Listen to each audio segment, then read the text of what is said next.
네, 오늘 느헤미야 6장 1절에서 19절 본문으로 위기를 돌파하고 세워지는 하나님 나라 공동체라는 제목으로 하나님의 말씀 나누겠습니다. 하나님 나라를 세우고 또 하나님의 형상을 우리 각 개인이 이루어가는 과정에 위기는 존재하기 마련입니다. 항상 위기가 있게 마련입니다. 그런데 그 위기가 아주 가까운 곳에 있습니다. 그리고 때로 우리의 신앙을 무너뜨리는 그 위기는 아주 자연스러운 그런 환경 가운데에 환경으로 표출되기도 합니다. 여러분, 사탄의 존재를 모르면 패배할 수밖에 없습니다. 사탄은 아주 인격적입니다. 실제로 우리가 살아있는 것처럼 사탄은 어떤 우화나 그런 이야기 속의 등장인물이 아니라 우리 눈에 보이지 않지만 실제로 존재하는 영적인 피조물입니다. 아주 지능적입니다. 적어도 사람보다는 똑똑해요. 어느 정도 능력도 있습니다. 그래서 이제 어떤 사람의 마음에 틈타서 사람의 마음을 조장하기도 하고 어떤 환경을 자기가 성도들을 쓰러뜨리기 위해서 목적을 했으면은 어떤 주위의 환경들을 이제 컨트롤해서 그 환경을 몰아가서 이제 성도들을 넘어뜨리기도 하는 것이죠. 그만큼 지혜도 있고 어느 정도의 능력도 갖추고 있는 피조물이, 영적인 피조물이 바로 사탄과 귀신의 세력인 것입니다. 그래서 우리가 그 세력들에 대해서 인식을 할 필요가 있어요. 근데 이 사탄의 목적은 무엇이냐면 하나님의 백성을 무너뜨리는 것입니다. 주로 제가 말씀 한 구절 찾아서 읽어드릴 텐데 한번 들어보시기 바랍니다. 베드로전서 5장 8절에서 9절 말씀입니다. 근신하라, 깨어라, 너희 대적 마귀가 우는 사자같이 두루다니며 삼킬 자를 찾나니 너희는 믿음을 굳건하게 하여 그를 대적하라. 이는 세상에 있는 너희 형제들도 동일한 고난을 당하는 줄을 알미라 라고 말씀합니다. 근데 여러분, 우리가 어떤 사탄의 방해를 받고 인생에 어떤 험난한 시련이 닥쳐오고 그런 어떤 시험이 오고 문제가 생길 때에 우리는 가끔 오해를 하거든요. 왜 나에게만 이런 몹쓸 일들이 생길까? 이런 어려운 일들이 생길까? 근데 성경은 분명히 말씀합니다. 사도 베드로는 너희 형제 모두에게, 세상에 있는 너희 형제들도 동일한 고난을 당한대요. 그러니까 누구에게나 사탄의 방해가 있고 이런 환경적인 어려움이 주어지게 되어 있다는 것입니다. 그러니까 나만이 당하는 고통이 아니라는 사실을 꼭 기억하세요. 그리고 반드시 우리가 기억해야 하는 사실은, 사탄은 능력은 있지만 반드시 기억해야 하는 사실은 전능하지는 않다라는 사실입니다. 여러분, 전능하신 분은 오직 모든 우리 피조물과, 육적인 피조물과 영적인 피조물을 지으신 하나님만이, 우리를 다스리시는 하나님만이 전능하십니다. 믿으시죠? 그렇기 때문에 우리는 우리의 힘으로 의지하면 패배할 수밖에 없지만 하나님의 힘을 의지하면 우리는 넉넉히 사탄의 괴계를 이길 수 있게 되는 것입니다. 오늘 느헤미야를 통해서 오늘 이 느헤미야가 당면했던 그 사탄의 사주에 의한 그런 위기들을 우리가 살펴보면서 우리에게 주어질 수 있는 상황들에 대한 분별력이 생기는 지혜가 있기를 간절히 소망합니다. 그럼 느헤미야가 어떤 위기를 당면했는가? 오늘 세 가지에 초점을 맞춰서 말씀을 살펴보기를 원하는데, 첫째로 1절에서 4절 한번 다시 보겠습니다. 같이 한번 읽어볼까요? 시작. 산발락과 도비아와 아라비아 사람 게셈과 그 나머지 우리의 원수들이 내가 성벽을 건축하여 허물어진 틈을 남기지 아니하였다 함을 들었는데 그때는 내가 아직 성문에 문짝을 달지 못한 때였더라. 산발락과 게셈이 내게 사람을 보내어 이르기를 오라, 우리가 오노 평지 한촌에서 서로 만나자 하니 실상은 나를 해하고자 함이었더라. 내가 곧 그들에게 사자를 보내어 이르기를 내가 이제 큰 역사를 하니 내려가지 못하겠노라. 어찌하여 역사를 중지하게 하고 너희에게로 내려가겠느냐 하매 그들이 4번이나 이같이 내게 사람을 보내되 나는 꽃같이 대답하였더니 아멘. 네. 느헤미야가 당면했던 첫 번째 위기는 사명의 자리에서 벗어나게 하는 것이었습니다. 그의 대적들이 이제 이 표출되는 것은 사람이죠. 사마리아 사람들하고 이방 사람들, 방해하는 세력들은 사람이지만 이들 배후에 역사하는 세력들은 우리가 사탄이 있다는 사실을 우리가 반드시 기억할 필요성이 있습니다. 근데 이 사탄의 사주를 받은 이 산발락과 도비아, 아라비아 사람 게셈, 이 사람들을 대표하는 이 방해꾼들이 이제 느헤미야를 자꾸 불러내는 거예요. 온오평지로 나오라 그러죠. 오늘 왜 불러내려고 그랬냐면 불러내서 살해하려고, 그를 없애야지 그 예루살렘 성벽이 완공되는 것을 막을 수가 있고 자신들이 그 유다 백성들에게 영향력을 끼칠 수 있기 때문에 어떻게 해서든 느헤미야를 이제 살해하려고 했던 것이죠. 제거하려고 했던 것이죠. 여러분, 우리에게 주어지는 위기는 자연스럽게 하나님과 멀어지는 것일 수 있습니다. 이들의 전략은 첫 번째는 무언가 상의하자, 온오평지로 나와라. 그러니까 이제 지금 큰 공사가 진행 중인 것을 아니까 자꾸 그것을 손을 놓게 만들려는 그러한 전략이거든요. 우리의 삶에 사탄이 이런 전략을 쓴다는 것입니다. 분주하게 만들고, 그리고 뭔가 급한 일을 자꾸 만들어내서 우리가 신앙을 지키는 자리에서, 그리고 하나님의 사명을 받드는 자리에서 자꾸 이끌어내려고 하는 거예요. 그것이 사탄의 전략인 것입니다. 여러분, 이렇게 분주함이나 계속해서 생기는 해야 할 일들에 밀려서 여러분들이 기도하는 일과 하나님의 일들을 내려놓게 되면 당장에는 여러분들이 어떤 눈에 보이는 것을 얻었을 수 있어요. 예를 들어서 이제 하나님의 일들을 내려놓고 세상에서 분주하게 살면 돈이 생길 수도 있고 대신에 명예가 여러분들에게 생길 수도 있습니다. 근데 제가 경험해 보니까 하나님의 자녀들이 그 돈 벌겠다고 하나님의 일을 내려놓고 세상으로 나갔을 때 결국은 돈도 못 벌더라고요. 그런 일들이 비일비재합니다. 이것도 놓치고, 그래서 그런 사람들, 그런 사탄의 꾀임에 빠져서 그 사명의 자리에서 벗어났던 사람들이 후에 깨닫는 사실은 설령 돈이나 명예를 얻었을지는 모르지만 결국 그것이 나의 삶을 충족시킬 수 없고 나의 삶의 진정한 만족이 될 수 없다는 것을 뒤늦게 깨닫게 되는 거예요. 그래서 진정한 나의 삶을 잃어버렸다는 것을 뒤늦게 깨닫게 되는 것이죠. 나중에 보면은 이제 너무 멀리 와서 하나님으로부터 멀어진 게 이제 너무 멀리 와가지고 어떻게 돌아가야 되나, 이제 하나님 앞에 면목도 서지 않고 어떻게 서야 하나 암담하기만 하고 신앙의 자리로 이제 돌아가기가 힘들어지는 경우가 생기는 것입니다.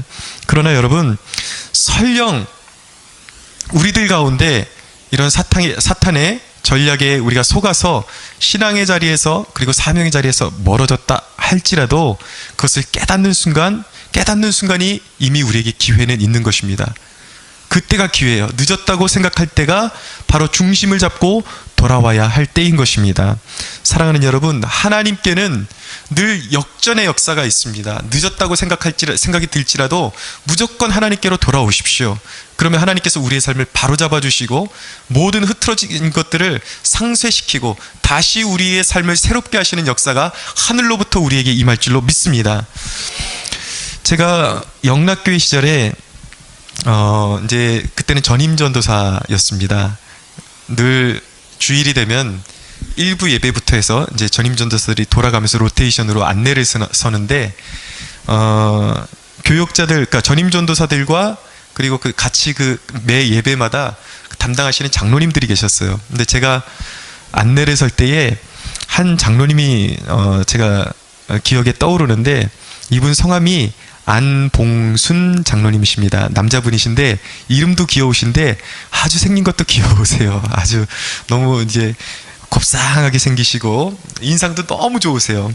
근데 이분이 저에게 늘 안내 서고 있으면 옆에 오셔서 자기 아들 얘기를 그렇게 많이 하셨습니다. 아들 자랑을 하시는데, 그런데 안타깝게도 이제 일찍 세상을 떠난 그 아들 자랑을 그렇게 하셨어요. 우리 아들이 이렇게 의사였는데 그렇게 훌륭하게 하나님 앞에 쓰임받다가 일찍 부름받았다고 저한테, 그때까지만 해도 그 사람이 누군지 몰랐어요. 그러면서 자기 아들에 관한 책이 한 권 나왔는데 이 책 전도사님 한번 보시라 그러면서 저한테 주시더라고요.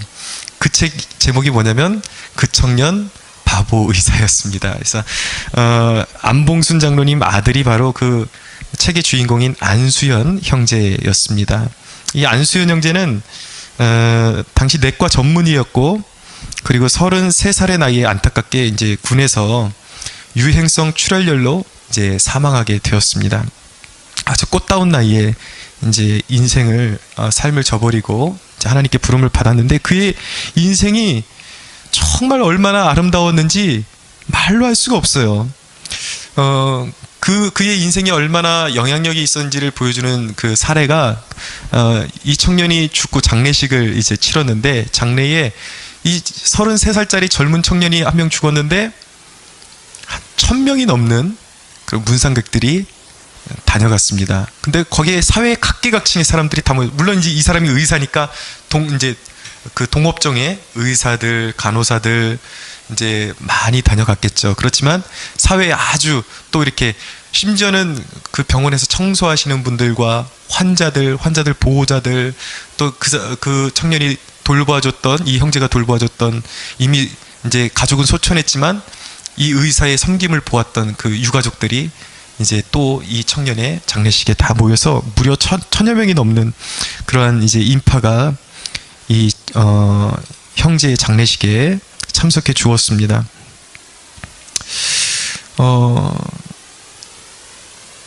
이 청년 의사의 정평은 환자의 아픔을 알아주는 의사, 그를 통해 수많은, 그 바쁜 와중에도 어떻게 해서든 복음을, 병실마다 이렇게 다니면서 사람들 기도해주고 복음을 전하고 수많은 사람들이 예수님께로 돌아오는 역사가 일어났습니다. 영혼의 의사였어요. 그냥 몸의 병을 고치는 의사가 아니라 영혼의 의사였습니다. 근데 그 청년 바보 의사라는 그 책에 보면은 이 안수연 형제의 간증이 나오는데, 한 가지 나오는데, 이분이 한때 너무 바빠서 이제 의과대학을 다니는데 거의 1년에 한 번꼴로 그 이제 의과대학을 내려놓고 싶은 그런 그 유혹을 받았다 그래요. 너무 힘들고 너무 시간이 없어서 그만큼 바빴다는 것이죠. 감당하기가 힘들고. 근데 이제 그렇게 바쁜데 매주 월요일마다 그 의과대학에서는 중요한 시험도 매주 월요일마다 있었다고 합니다.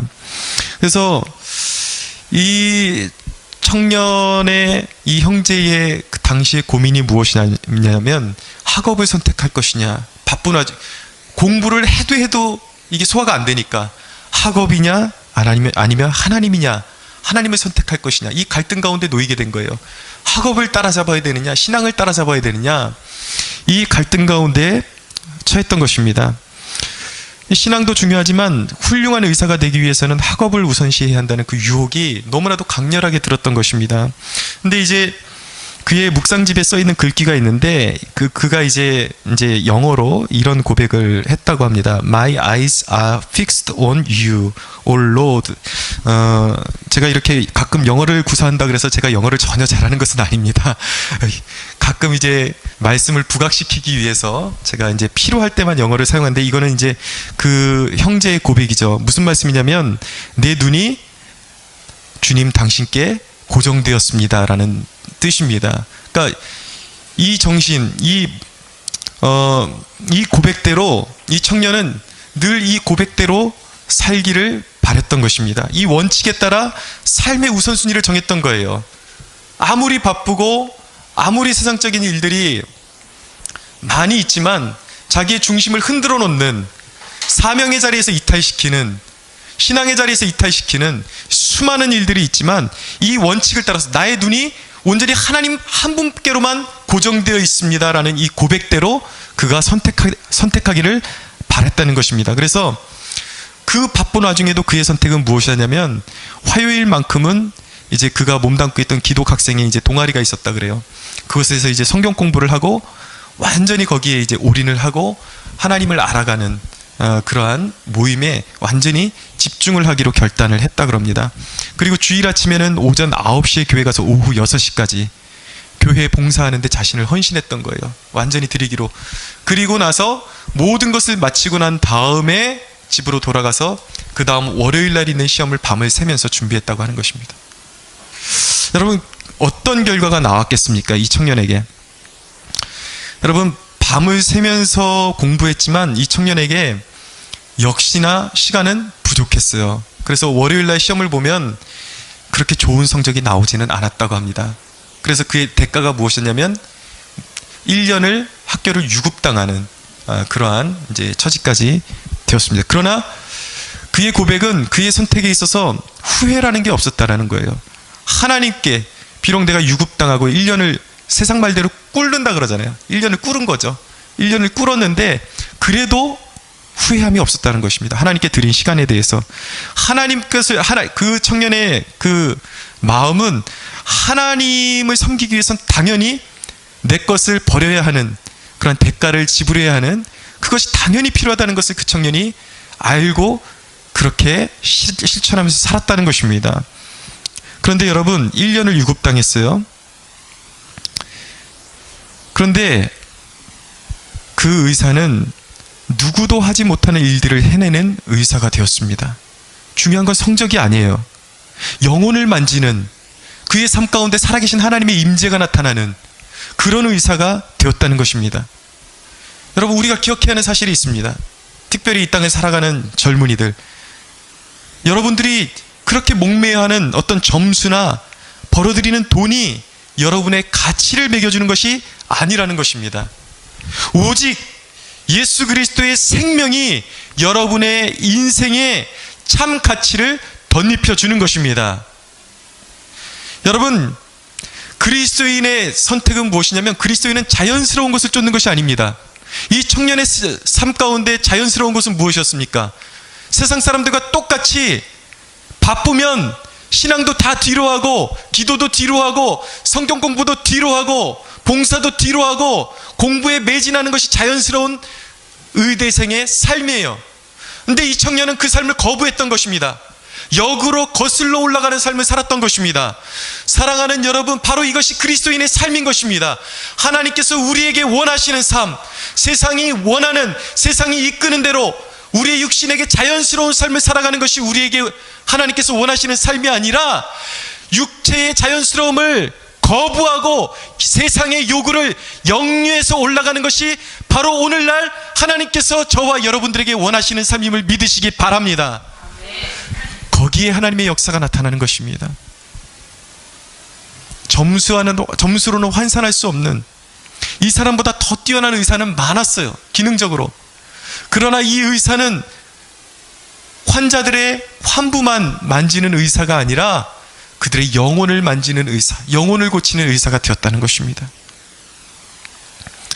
사랑하는 여러분, 세상을 역류하는 그 용기를 갖게 되기를 축원합니다. 두 번째로 5절에서 8절 한번 보겠습니다. 두 번째 위기는 무엇이었는가? 읽겠습니다. 시작. 산발랏이 다섯 번째는 그 종자의 손에 봉하지 않은 편지를 들려 내게 보냈는데 그 글에 이르기를 이방 중에도 소문이 있고 가스무도 말하기를 너와 유다 사람들이 모반하려 하여 성벽을 건축한다 하나니 내가 그 말과 같이 왕이 되려 하는도다. 또 내가 선자를 세워 예루살렘에서 너를 들어 선전하기를 유다의 왕이 있다 하게 하였으니 지금 이 말이 왕에게 들릴지라. 그런즉 너는 이제 오라 함께 의논하자 하였기로 내가 사람을 보내어 그에게 이르기를 내가 말한 바 이런 일은 없는 일이요 내 마음에서 지어낸 것이라 하였나니. 아멘. 두 번째 느헤미야에게 왔던 도전은 무엇이었냐면 바로 대적들의 거짓말과 모함, 음모였습니다. 7절을 보세요. 7절을 보시면 그들이 느헤미야에게 그렇게 말하는 거예요. 느헤미야가 선지자를 스스로 세워서 자신을 유다의 왕이라고 선전한다고, 스스로 느헤미야가 그렇게 떠들고 다닌다고 그렇게 모함을 하는 것입니다. 그래서 이제 그 말이, 느헤미야 너의 말이 이제 바사 왕의 귀에 들릴 것이다. 그래서 너는 이제 중벌을 면치 못할 것이다 라는 그러한 이제 거짓말로서 위협을 한 것이죠. 없는 말이었습니다. 8절을 보세요. 이런 일은 없는 일이요 내 마음에서 지어낸 것이라. 여러분, 저는 오늘 그 본문을 묵상하면서 어쩌면 성경에 나오는 말씀들은 이 시대의 그 상황과 이렇게 꼭 닮은 꼴일까, 꼭 같을까, 그런 생각을 하게 되었습니다. 제가 이제 이렇게 목회를 하면서 어떤 매체를 통해서 어디 교회 목사가 또 믿는다 하는 누군가가 어떤 불미스러운 사건에 연루됐다 그러면은 저는 그를 두둔하기 위한 것이 아니라 이렇게 좀 지켜봅니다. 그 사건이 이제 좀 더 구체적으로 드러나서 그 사람이 진짜 그 사람이 그런 일을 저질렀다는 것이 확정되기 전까지는 그렇게 저는 이렇게 함부로 그 사람에 대해서 폄하하거나 말하는 것을 주저합니다. 그렇게 된 이유가 있는데, 왜냐하면 제가 그 억울함을 겪어봤기 때문이에요. 여러분, 아니땐 굴뚝에 연기나랴라는 속담이 있는데, 제가 교회 생활을 해보니까 이게 참 교회에 대한 불명예스러운 고백인데, 교회는 아니땐 굴뚝에 연기 나는 게 아니라 불이 나더라고요. 이상하게. 제가 그것을 경험해 봤습니다. 제가 이제 영락교회 시절에 그런 일이 있었는데, 어떤 집사라고 하는 분이 저에게 찾아와 가지고 제 동료 목사를, 이제 저보다는 한창 선배님이시지만 막 헐뜯고 안 좋은 그 욕보이는 언행을 막 하는 거예요, 저에게. 그래서 저는 그 목사님의 이제 편을 들어주기 위해서, 이제 뭐 목사니까 편을 들어준 게 아니라 그런 분이 아니라고 생각을 했기 때문에, 그 사람이 한 일이 아니라고 생각을 했기 때문에 편을 들어준 것이죠. 그래서 제가 그 집사님이 너무 경우가 없게 얘기하길래 제가 아주 따끔하게 아주 얘기를 해줬습니다. 그런데 그 제가 편 들어줘서 싸워주었던 그 목사님이 그 친구 목사님에게 저를 모함을 하고 말도 안 되는 이간을 시켜가지고, 그것이 확대돼 가지고 결국은 이제 교회에서 이제 1개월 동안 징계를 받아서 사역이 정지되는 그런 일까지 갔습니다. 그러니까 교회에 있다 보면은 참 어처구니 없는 일들이 너무 많아요. 그러니까 일이 커지면 이것이 진실인가라고 이렇게 한번 알아보지도 않고, 당시에 이제 제 마음이 너무나도 충격을 받았던 게, 그 모든 직분자들이 이제 모함하는 목사님들의 얘기를 그냥 듣고 단정적으로 그냥 결론을 짓고, 아무도 이렇게 저의 그런 억울함에 대해서 아무도 관심을 가져주지 않고, 그때 순간적으로 참 고민이 많았지만 제가 그냥 하나님의 뜻으로 당시에는 받아들이고 1개월 동안 사역을 그냥 이제 내려놓게 되었었습니다. 그런 일들이 있더라는 것이죠. 교회 안에 분명히 내가 하지 않은 일들에 대해서 했다고 하고 누명을 씌우고 다 같이 편이 되어서 사람을 완전히 몹쓰게 만들어버리는 그런 일들이 교회에서 자행되고 있다는 것입니다. 저뿐만이 아닙니다. 제가 이제 존경하는 목사님 중에 이제 온누리교회 소천하신 하용조 목사님이 계신데, 이분이 한창 사역하실 때에 이제 가장 신뢰하는 직분자로부터 어떤 모함을 들었냐면 마약 중독자라는 그런 이제 누명을 쓰시고, 그게 이제 아마 저는 잘 모르겠는데 얘기를 들어보니까 매스컴까지 당시에 이렇게 좀 타고 시끄러웠나 봐요. 이제 세상 매스컴에도 나오고. 그런데 감사하게도 하나님께서 그 당시에 온누리교회 그 하용조 목사님이 그 아픈 마음을 누구에게 하소연하지 못하고 설교로 다 풀어냈다 그래요. 그 마음을 가지고 진리를 전하는데 다 쏟아내셨는데, 그 시기가 온누리교회가 가장 폭발적으로 부흥한 시기였다고 합니다. 하나님께서는 분명히 우리가 억울한 일을 당할 때 또 다른 면으로 우리를 또 위로해 주시긴 하십니다. 그러나 분명한 것은 무엇이냐면, 여러분, 하나님께서는 이 본문을 통해서 이 시대의 교회와 성도들과 목회자들에게 경고하십니다. 지금 이런 일들이 매스컴 가운데 SNS상에서 너무나도 넘쳐나고 있어요. 하나님께서 이 시대의 그리스도인들에게 외치는, 경고하시는 음성은 무엇이냐면 거짓말을 멈추라는 것입니다. 거짓말하는 사람들이 너무 많아요. 정확치도 않은 소문을 퍼뜨리고 SNS로 퍼뜨리고 페이스북으로 퍼뜨리면서 끊임없이 비난하고 인격적으로 살인하고 멀쩡한 사람을 죽이는 일들이 멈춰지지 않고 있습니다. 그것이 철없는 어떤 한 성도에게만 나타나는 것이 아니라 이 땅을 이끌어가는 목회자들에게서도, 직분자들에게서도 이러한 일들이 너무나도 비일비재하게 나타나고 있다는 것입니다. 여러분, 거짓말은 하나님이 미워하시는 죄악인 것입니다. 거짓말로 한 인격을 살인하고 못쓰게 만들어버리는 것, 하나님께서는 반드시 기억하실 것입니다. 여러분, 자신의 정치적인 신념을 관찰하기 위해서 끝까지 거짓말을 고수하는 것, 자기 기사를 띄우기 위해서, 인정받기 위해서 거짓말을 지어대는 것, 특별히 거룩한 교회 안에서 서열 싸움을 위해서, 더 높아지기 위해서 목회자들끼리 거짓말을 지어대는 악을 버려야 하는 것입니다. 요한계시록 21장에는 무엇이라고 말씀하냐면 우상 숭배하는 자들과 거짓말을 지어대는 자들, 이 모든 자들은 꺼지지 않는 유황불에 집어넣을 것이라고 말씀하고 있습니다. 거짓말을 지어대는 것, 자기의 신념을 굳히기 위해서 멀쩡한 사람을 병신으로 만들어가면서 인격적으로 살인하는 것, 하나님께서 미워하시는 짓인 것입니다. 그것은 구원받지 못한 자들이 하는 것입니다. 지옥에 가야 하는 영혼들이 하는 짓이 바로 거짓말로 사람을 인격적으로 모함하는 것인 것입니다. 사랑하는 여러분, 이 땅의 교회에서 거짓말하고 모함하는 이런 더러운 죄악들이 사라져야 할 줄로 믿습니다. 여러분, 때로는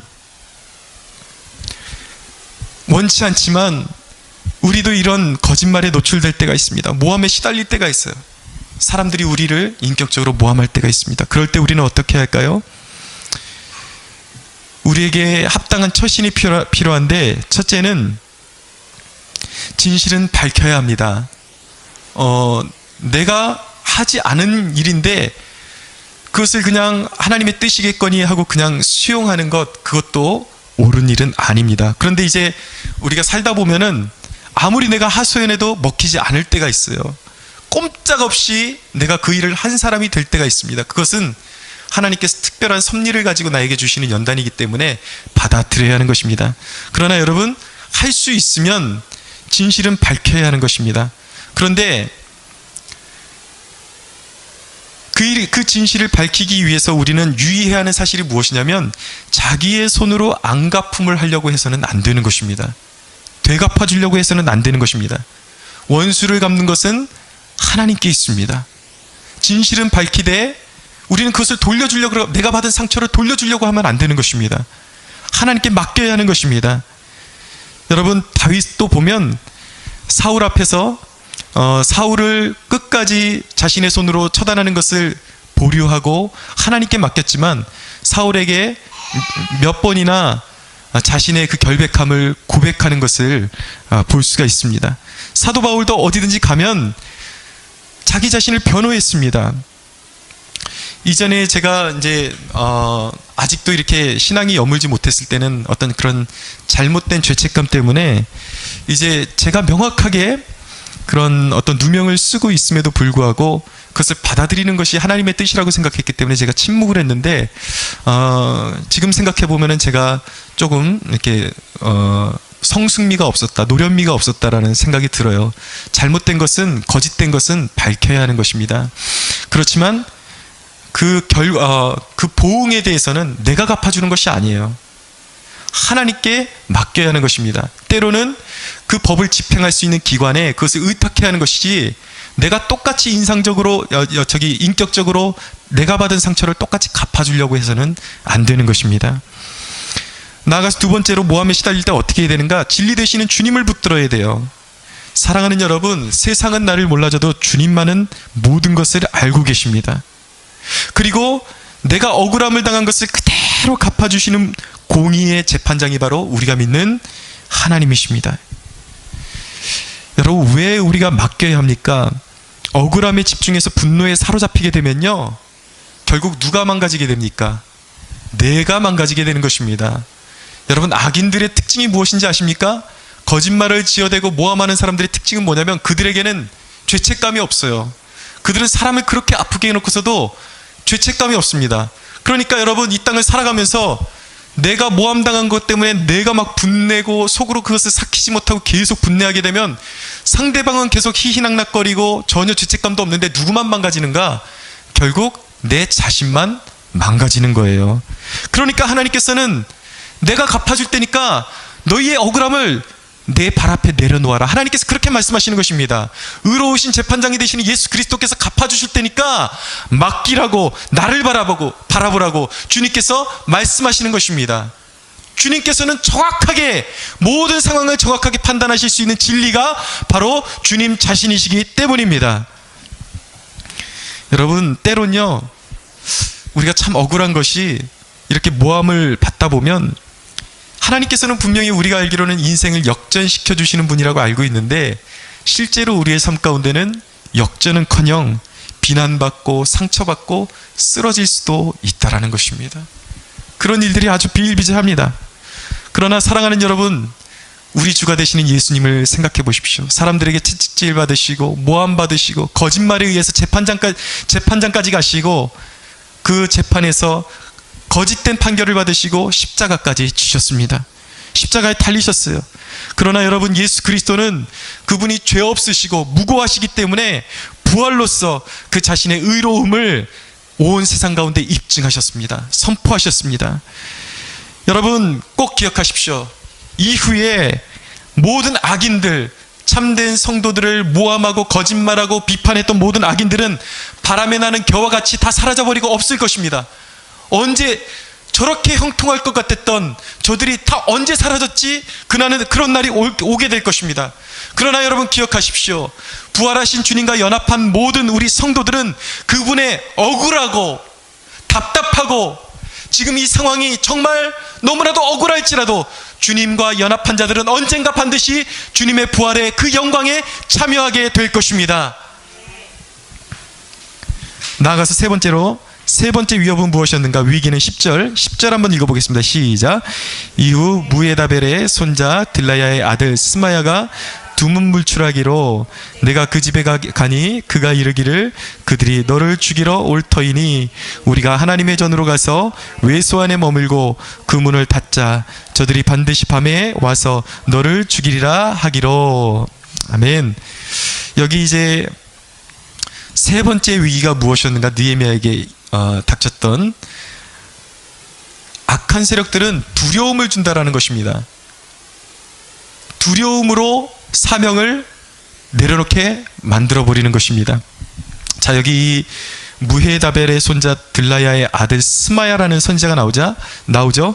이 스마야는 거짓 선지자였습니다. 그런데 오늘 말씀해 보니까 그가 두문불출했다고 말씀하고 있어요. 두문불출은 무슨 뜻이냐면 집안에 콕 틀어박혀서 외출을 삼가하고 그냥 방에만 틀어박혀 있었다라는 거예요. 전혀 미동이 없었다라는 것입니다. 왜 그랬을까요? 여기에는 악한 자의 전략이 있었습니다. 학자들의 견해에 의하면 이 거짓 선지자 스마야가 자신이 위장을 한 거예요. 자신이 어떤 대적들에게, 그 느헤미야를 대적하는 동일한 대적들에게 자신이 위협을 받고 있는 것처럼 보이기 위해서, 그래서 함부로 밖에 나돌아다니지 못하는 것처럼 그렇게 보이기 위해서 가만히 그냥 방에 처박혀 있었던 것입니다. 그리고 분위기를, 뭔가 자신이 불길한 예언을 해야 할 것 같은 분위기를 연출해서 결국은 누구의 시선을 끌기 위해서 이렇게 했을까요? 느헤미야를 끌어들이기 위해서 그렇게 했던 것입니다. 이제 느헤미야가 이 사람이 꼼짝도 않고 있으니까 이상했던 거예요. 그래서 이 스마야를 찾아가 보았습니다.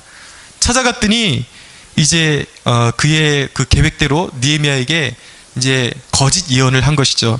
그 예언 중에 하나가 무엇이냐면, 그 예언이 무엇이냐면 이제 느헤미야의 대적들이 너를 죽이러 올 것이다. 죽이러 올 텐데 이제 대책을 세워야 한다는 거예요.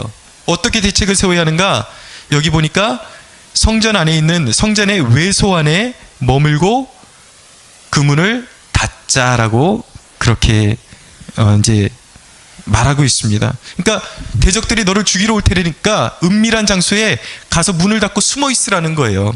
근데 여러분, 여기 외소가 무엇이냐면, 이제 성전에 보면은 하나님을 섬기는 성전에 보면 성전에 현관이 있고 깊숙한 곳에 제일 끝쪽에 지성소가 있습니다. 하나님의 언약궤가 있는, 그것은 이제 가려져 있거든요. 휘장으로 가려져 있는데, 그 지성소하고 그 출입구하고 중간에 보면 그곳이 이제 번제를 드리고 하는 뜰이 있습니다. 그곳을 외소라고 하는 것입니다. 그것을 성소라고 하는데, 다른 말로 성소라고 하는데, 그 성소를 외소라고 하는 것입니다. 근데 11절에 보세요. 11절에 보니까, 내가 이르기를 나 같은 자가 어찌 도망하여 나 같은 몸이면 누가 외소에 들어가서 생명을 보존하겠느냐. 나 같은 몸이면 누가 그곳에 들어가서 생명을 보존하겠냐. 이게 참 재밌는 에피소드가 있는데요. 이 뉘앙스가, 나 같은 몸이면 누가 거기 외소에 들어가서 잠그고 견디겠느냐 이러니까, 이전에 제가 들었던 어떤 목회자 분의 설교에서는 그분이 어떻게 설명을 하셨냐면, 외소라는 어떤 창고 같은 곳이 있는데, 그러니까 이분이 그냥 주석을 참고하지도 않고 그냥 이 문맥만 보고 설교를 준비하신 것 같아요. 이 느헤미야가 뚱뚱했다라는 거예요. 느헤미야가 뚱뚱해서 그 안에 들어가서 문을 잠궈놓으면 질식해서 죽을 수밖에 없었다고, 그렇게 해석을 하시는 것을 제가 들었던 기억이 납니다. 그런데 그게 전혀 아니라는 것입니다. 이것은 무슨 말이냐면, 지도자요, 그리고 유대의 총독의 신분으로서 느헤미야가 어떻게 그런 신분을 가지고 비겁하게 숨어서 생명을 부지할 수 있겠느냐라는 뜻을 가지고 있는 것입니다. 그래서 여러분, 학자들은 목회에 있어서는 또 학자들이 학자들은 약점이 있지만 학자들의 도움이 반드시 필요합니다. 목회자들이 설교를 준비하면 반드시 묵상을 해놓고 주석을 참고하면서 학자들이 해석해 놓은 것을 확인해야지 올바른 해석이 됐는지 그것을 확인할 수가 있는 것이죠. 반드시 필요한 과정이에요. 이 말씀을 준비하면서 옛날 그 추억이 떠오르면서, 반드시 이 설교 준비는 철저히 해야 되는구나 라는 것을 다시 한번 깨닫게 되었습니다. 여러분 기억하십시오. 느헤미야는 뚱뚱한 사람이 아니었습니다. 여러분, 그런데 이 거짓 선지자는 이 뇌물을 받고 거짓 예언을 한 것이었습니다. 그래서 느헤미야를 성소에다 가두고 어떤 음모를 꾸며서 그를 살해하는데 동조하기 위해서 그렇게 이제 음모를 꾸몄던 것이죠. 여러분, 오늘날의 시대에도 마찬가지인 것입니다. 뇌물을 받고 세상과 야합하는 그러한 주의 종들이 얼마나 많습니까? 오늘날 자신의 인기를 위해서 사람들이 자신을 좀 알아준다 하면 분명히 성경이 말씀하는 내용을 뒤로 하고 왜곡시키고 자기의 어떤 정치적인 신념과 어떤 자기의 그 일상의 신념을 먼저 드러내고 그것을 확고히 하고 그것을 확고히 하기 위해서 하나님의 말씀을 이용해 먹는 그런 불성실한 목회자와 신학자들이 너무나도 많이 나타나고 있습니다.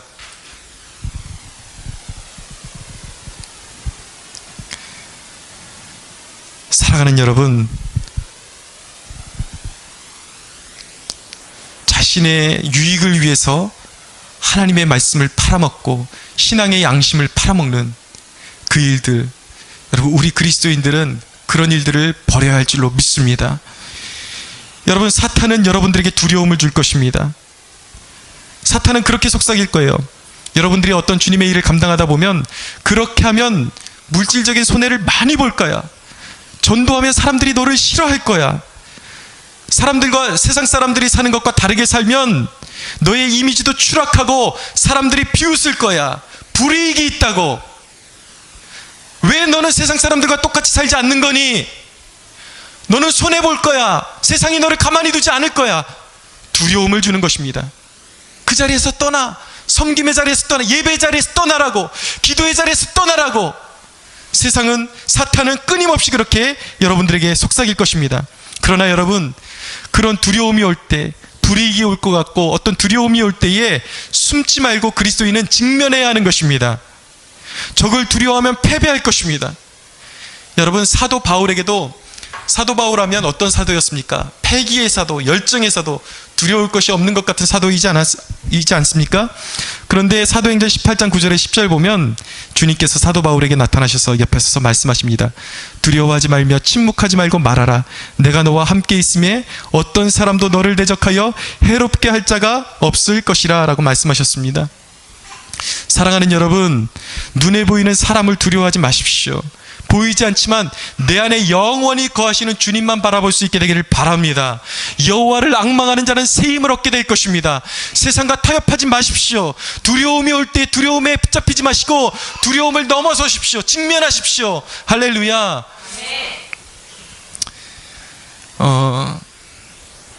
그 청년 바보 의사 이 안수현 형제에 대한 이야기를 하나 더 들려드리고 싶습니다. 제가 이 형제의 책을 읽으면서 너무 이렇게 감동을 받았기 때문에 좀 이 세상을 그리스도인들이 어떤 정신으로 살아가야 되는지 굉장히 귀감이 되는 삶이었기 때문에 좀 더 말씀드리기를 원하는데, 이제 인턴 시기를 이제 지내다가 레지던트 시험을 봐야 하는 그런 중요한 시즌에 이제 오게 되었습니다. 너무나도 바쁘죠. 여러분들, 이분이 지금 고대 의대를 졸업하고 이제 종합병원에서 이제 대학병원에서 이제 일을 했으니까 여러분들 그 분위기 아시죠? 저는 병원에 많이 입원했기 때문에 알거든요. 인턴들 막 이렇게 다니다 보면 무슨 막 이렇게 쪽잠 자고 이렇게 환자들 누워서 이렇게 옮기는 그런 침대에, 간이 침대에 누워서 쪽잠 자고 그렇게 살거든요. 너무 잘 시간도 없고. 그렇게 이제 인턴 생활을 하면서 레지던트 중요한 시험을 치러야 하는데, 조금이라도 일을 줄여야 살아남을 수 있는 판국에 이제 레지던트 시험을 준비하는 그 기로에서 이 사람에게 어떤 선택의 기로에 놓이게 되었습니다. 이제 인턴으로서 정형외과와 신경외과와 둘 중에 한 곳을 이제 자기가 선택해서 이제 섬기면 거기서 이제 그 일을 감당하면서 동시에 이제 레지던트 시험을 준비해야 되는데, 이 신경외과는 누구도 가지 않으려고 하는 그런 부서였어. 너무 이제 바쁘고.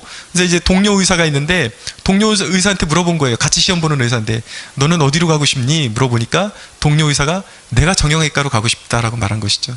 그러니까 이 안수현 형제가 너는 그럼 우하라, 나는 좌할 테니까, 그 아브라함의 심정으로 그렇게 하라고 했다고 합니다. 그래서 자기는 십자가를 진 것이죠. 늘 불리한 입장으로 선택을 했던 것입니다. 그래서 신경외과를 갔는데 정말 바빠도 너무 바쁜 거예요. 잠잘 틈도 없고 공부할 틈도 없고 너무 바빴던 것입니다.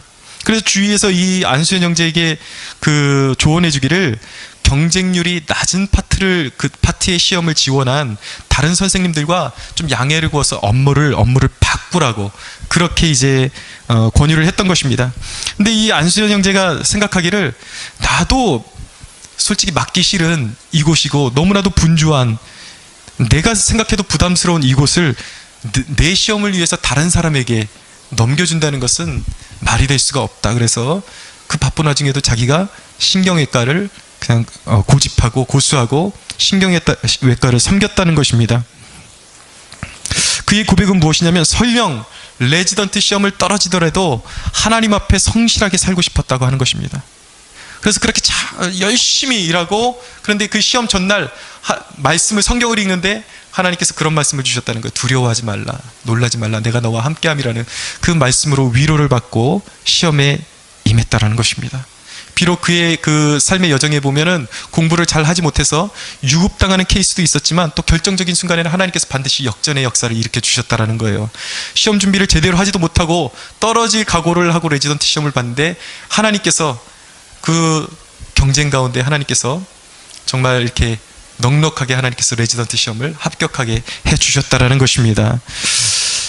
여러분, 이 안수현 형제는 어떤 사람이었냐면, 자신의 환자였던 아이의 생일까지 챙겨서 그 집까지 문병을 가서 복음을 전해 주었던 사람이었습니다. 의료 분쟁 파업 때에 명분이 있는 파업이었습니다. 그러나 의사들이 다 병원을 떠나고 있을 때에 이 안수현 형제는 홀로 병원을 지키면서 환자들을 돌보았습니다. 그때 그에게 주어진 선물은 무엇이었을까요? 비난이었습니다. 무엇을 바라고, 무슨 꿍꿍이로. 그러나 여러분, 그것이 아니었습니다. 진정으로 환자를 생각하는 의사였습니다. 비난을 감수하고 십자가를 진 것이었습니다. 그런데 여러분, 그가 죽고 나서 그를 기억하는 사람들의 말은 무엇이었냐면, 그는 분명히 학업에 있어서는 뛰어난 의사는 아니었다라는 거예요. 그냥 시험 성적을 보면 늘 쏘쏘, 그냥 그저 그런 의사였다라는 것입니다. 그러나 여러분, 그는 달랐습니다. 사람들이 생각하는 이 안수현 형제는 정말 환자를 위한 의사였습니다. 사랑하는 여러분, 왜 세상이 아닌 하나님을 붙잡아야 하는지 아시겠습니까? 혹시 이 말씀을 접하시면서, 여러분, 안수현 형제는 하나님의 임재가 그의 삶 가운데 나타나는 의사였습니다. 비록 공부는 별로였지만 하나님이 그의 삶을 붙잡아 주시는 삶이었어요. 여러분, 이 땅에 공부 잘하는 의사, 정치인, 사업가는 지천에 널렸습니다. 그런 뛰어난 사람은 계속해서 나올 것입니다. 최연소 사법고시 패스자, 최연소. 여러분, 그런 기록을 갱신하는 사람은 이제 계속해서 일어날 것입니다. 그러나 여러분, 그런 세상적으로 뛰어난 사람은 넘쳐나고 있지만 세상은 여전합니다. 세상은 더욱더 어두워지고 있습니다. 사람들이 세상적으로 뛰어나다고 해서 이 세상은 한 가지도 변하는 것이 없습니다. 여전히 어두움이요, 더욱더 계속해서 어두워지고 있다는 것입니다. 그러나 여러분, 시대가 필요로 하는 사람은 그 사람이 서는 땅마다 하나님의 임재가 나타나는 사람인 것입니다. 할렐루야. 여러분, 하나님의 임재가 나타나는 사람, 하나님께서 찾으시는 사람이에요. 하나님의 임재가 나타나는 사람, 여러분, 이런 구호를 외칠 때에 뜬구름 잡는 소리 같이 들리십니까?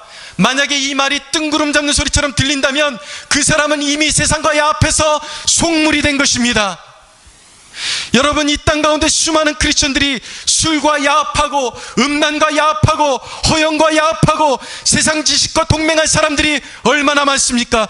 그러나 여러분, 하나님의 영광은 그런 사람들의 삶 가운데 결코 나타나지 않을 것입니다. 여러분, 우리의 성벽이 허물어지기만 하고 세워지지 못하는 이유가 어디에 있습니까?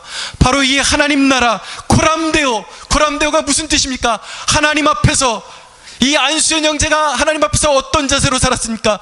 하나님 앞에서 내가 앉으나 서나 무엇을 하든지 입으나 먹으나 무엇을 하든지 나는 살아계신 하나님께서 나를 쳐다보고 계신다는 그 믿음을 가지고 하나님 앞에 살아간다는 그 정신으로 세상을 살았을 때에 그의 삶 가운데 거룩하신 하나님의 임재가 나타났던 것입니다.